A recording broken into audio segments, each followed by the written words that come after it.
Thanks, Pam. Okay, so I also struggle with neck and shoulder, spine, hip. I also had a baby about 7 months ago, so still recovering from all of that. So I was being prayed over,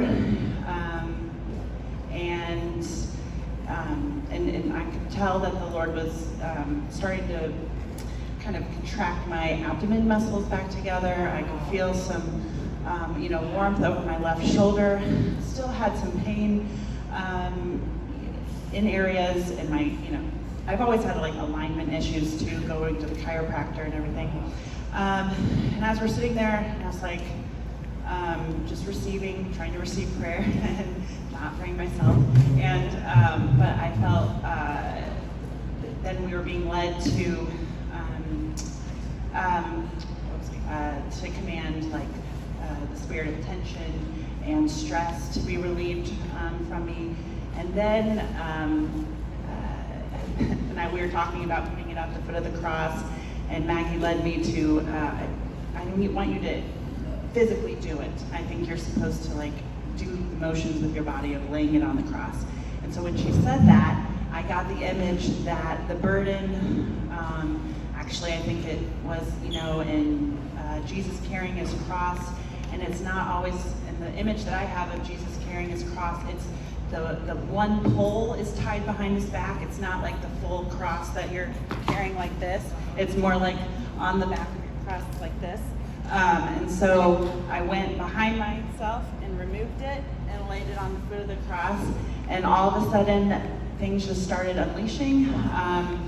That I needed to hand over the burden of worrying about my family and their conversion and all the sins of my family, and just everything just kept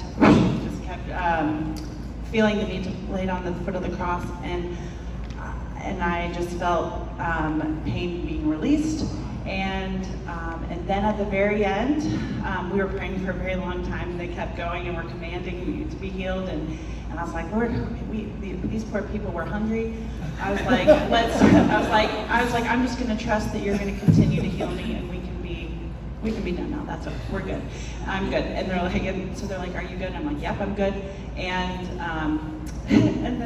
then Maggie started to call on the intercession of Our Lady to close us in prayer, and that is when I felt almost 80% being healed. And what happened, I think, is that the Lord asked me to give him my family, and he said, I'm going to give you mine. And Our Lady came and replaced the cross that I had been carrying with her mantle. That is covering my back and my shoulders. And it's a heaviness, but it feels more like a weighted blanket. So that's what's happening.